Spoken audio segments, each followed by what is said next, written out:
السلام علیکم دوستو، آج ہم دیکھیں گے حضرت لوط علیہ السلام کی قوم پر عذاب کیسے اور کیوں آیا۔ حضرت لوط علیہ السلام جس قوم کی طرف بھیجے گئے وہ بہت خوشحال تھی، ان کی بستیاں بہت آباد تھی، لیکن یہ قوم برائی میں ڈوبی ہوئی تھی۔ لوگ خدا کو چھوڑ کر بتوں کو پوجتے تھے، بٹماری کرتے، اور سب سے بڑی برائی ان کے یہاں یہ تھی کہ وہ عورتوں کو چھوڑ کر لڑکوں کے ساتھ برا کام کرتے تھے۔ کہا جاتا ہے اس بد پھیلی کا بانی شیطان تھا۔ جب اس نے چاہا کہ قوم میں یہ برائی پھیلے تو اس نے ایک عجیب ترکیب سے کام لیا۔ ابلیس ایک خوبصورت لڑکے کی شکل میں ایک باغ میں آتا اور ہمیشہ اس کے پھل پھولوں کو نقصان پہنچاتا۔ باغ کا مالک اسے پکڑنے کی کوشش کرتا، لیکن وہ بھاگ کر باغ سے نکل جاتا۔ جب باغ کو بہت نقصان پہنچا اور باغ کا مالک پریشان ہو گیا تو ایک دن ابلیس نے کہا کہ اگر تو چاہتا ہے کہ میں باغ میں نہ آؤں تو میرے ساتھ یہ کام کر اور اپنے باغ کی طرف سے بے فکر ہو جا۔ باغ کے مالک نے کہا یہ تو بہت اچھا ہے، اور پھر وہ اس برائی میں پڑ گیا۔ اس طرح شیطان نے پھیلے بد کو اس قوم میں جاری کر دیا۔ خدا کی طرف سے ہدایت کے لیے حضرت لوط علیہ السلام نے لوگوں کو اس پھیلے بد سے روکا اور ان کو ہر طرح سے سمجھایا اور خدا کا خوف دلایا، اور کہا کہ اگر تم برائی سے باز نہیں آتے تو خدا کا عذاب تمہیں دھر لے گا۔ لیکن لوگ اتنے بے شرم اور بے حیا تھے کہ بولے لوط بس یہ نصیحتیں اور عبرتیں ختم کر، اور اگر ہمارے ان اعمال سے تیرا خدا ناراض ہے تو وہ عذاب لا کر دکھا جس کا ذکر کر کے بار بار ہم کو ڈراتا ہے، اور اگر تو واقعی اپنے قول میں سچا ہے تو ہمارا اور تیرا فیصلہ اب ہو جانا ہی ضروری ہے۔ حضرت لوط پھر بھی ان کو سمجھاتے رہے اور ان کو خدا کی طرف دعوت دیتے رہے۔ اپنے چاچا ابراہیم علیہ السلام کی طرح حضرت لوط علیہ السلام بھی مہمانوں کی بڑی عزت اور خدمت کرتے تھے۔ جب حضرت لوط کی قوم کی برائی حد سے زیادہ بڑھ گئی تو خدا نے اس قوم کو مٹا دینے کا فیصلہ کر لیا۔ ادھر یہ ہو رہا تھا اور دوسری طرف حضرت ابراہیم علیہ السلام کے ساتھ یہ واقعہ پیش آیا کہ حضرت ابراہیم علیہ السلام جنگل میں سیر کر رہے تھے۔ انہوں نے دیکھا کہ 3 لوگ کھڑے ہیں۔ حضرت ابراہیم علیہ السلام بڑے متواضع اور مہمان نواز تھے، اور ہمیشہ ان کا دسترخوان مہمانوں کے لیے پھیلا رہتا تھا۔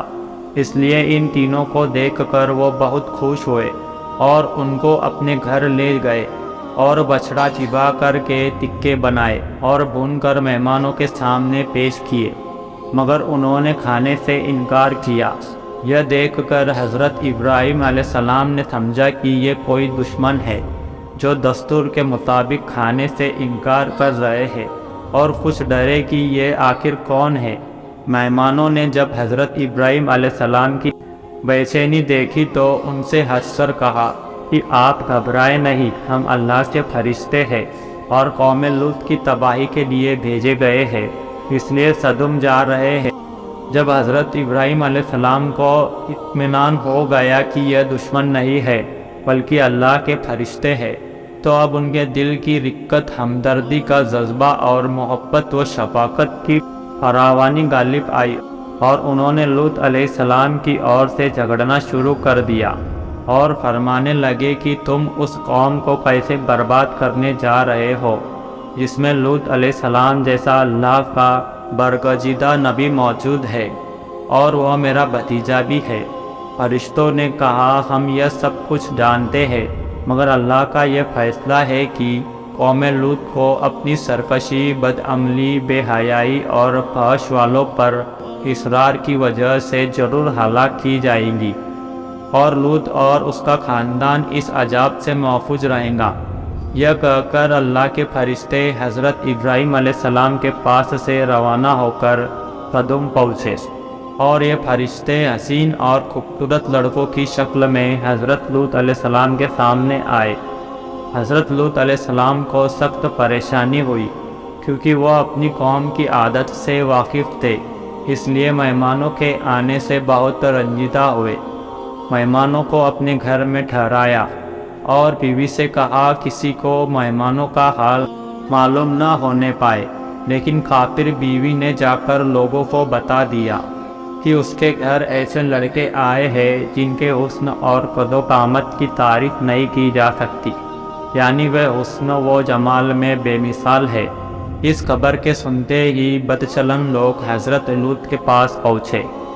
حضرت لوط نے کہا مجھے کیوں مہمانوں کے سامنے فضیحت کرتے ہو، برائی سے باز رہو، اگر چاہو تو بیٹیوں کو اپنے نکاح میں لے آؤ، لیکن میرے مہمانوں کو مت ستاؤ۔ کافروں نے کہا تیری بیٹیوں سے ہمیں کوئی مطلب نہیں، اے لوط جو ہمارا ارادہ ہے اس کو تو خوب جانتا ہے۔ فرشتوں نے جب دیکھا کہ حضرت لوط بہت پریشان ہے تو خاموشی سے ان سے کہا آپ ہماری ظاہری شکل کو دیکھ کر گھبرائے نہیں، ہم عذاب کے فرشتے ہیں اور اللہ کے قانون جزائے اعمال کا فیصلہ ان کے حق میں اٹل ہے، وہ اب ان کے سر سے ٹلنے والا نہیں۔ آپ اور آپ کا خاندان عذاب سے بچا رہیں گا، مگر آپ کی بیوی بے حیاؤں کے ساتھ رہیں گی اور تمہارا ساتھ نہ دیں گی۔ حضرت جبریل نے دروازے سے نکل کر اپنے پیروں کی ہوا لوگوں کی آنکھوں میں لگائی، وہ اندھے ہو کر گرتے پڑتے گھروں کو بھاگے۔ حضرت لوط کو حکم ہوا کہ وہ بستی چھوڑ دے اور پیچھے لوٹ کر نہ دیکھے۔ آخر عذاب الہی کا وقت آ پہنچا۔ رات شروع ہوئی تو فرشتوں کے اشارے پر حضرت لوط علیہ السلام اپنے خاندان سمیت دوسری اور سے نکل کر سمود سے رخصت ہو گئے، اور بیوی نے ان کا ساتھ دینے سے انکار کر دیا اور راستے سے ہی لوٹ کر صدم واپس آ گئی۔ رات کا آخر آیا تو پہلے جو ایک ہولناک چیخ نے صدم والوں کو تہ و بالا کر دیا، اور پھر آبادی کا تختہ اوپر اٹھا کر الٹ دیا گیا، اور اوپر سے پتھروں کی بارش نے ان کا نام و نشان تک مٹا دیا، اور وہی ہوا جو پچھلی قوم کی نافرمانی اور سرکشی کا انجام ہو چکا ہے۔ حضرت لوط علیہ السلام کو اللہ تعالیٰ نے عذاب سے بچا لیا۔ حضرت لوط کی بیوی اور کافر قوم تباہ اور برباد ہو گئی۔ اس قوم پر خدا نے پتھروں کی بارش کی اور اس کا دنیا میں کوئی نام و نشان باقی نہ رہا۔ اور پھر حضرت لوط علیہ السلام اپنے چاچا حضرت ابراہیم علیہ السلام کے پاس چلے گئے۔